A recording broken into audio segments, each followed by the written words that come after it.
Efi Dedis ka bërë një rrëfim të fortë dhe emocional gjatë një interviste ku ka folur hapur për periudhën e vështirë që ka kaluar pas famës dhe përballjen me ankthin. Gjatë intervistës ajo ndau për herë të parë disa detaje personale mbi presionin psikologjik që përjetoi pas daljes në publik dhe ndryshimet që kjo famë solli në jetën e saj.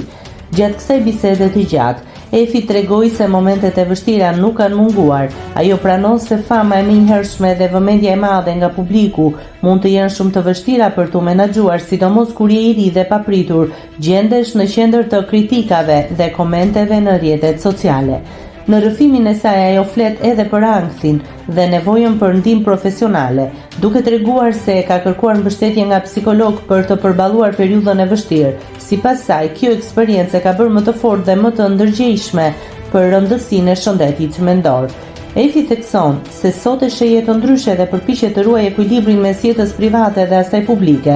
Ajo e konsideron këtë rrëfim si një mesazh për të rinjt që mund të kalojnë situata të ngjashme, duke theksuar se të kërkosh ndihmë nuk është dobësi, por është një hap i rëndësishëm drejt shërimit dhe mirëqenies. Rrëfimi i saj ka marrë vëmendje të madhe në rrjet, ku shumë ndjekës kanë reaguar, duke e mbështetur për sinqeritetin dhe guximin për të folur hapur për sfidat e shëndetit mendor.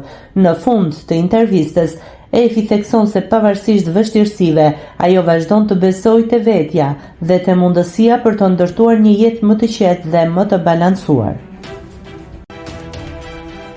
Nëse klikoni mbi butonin subscribe, do t'ju shfaqen të gjitha publikimet tona. Ju ftoj t'i bëni subscribe kanalit, të pëlqeni videot dhe të lini komentin tuaj.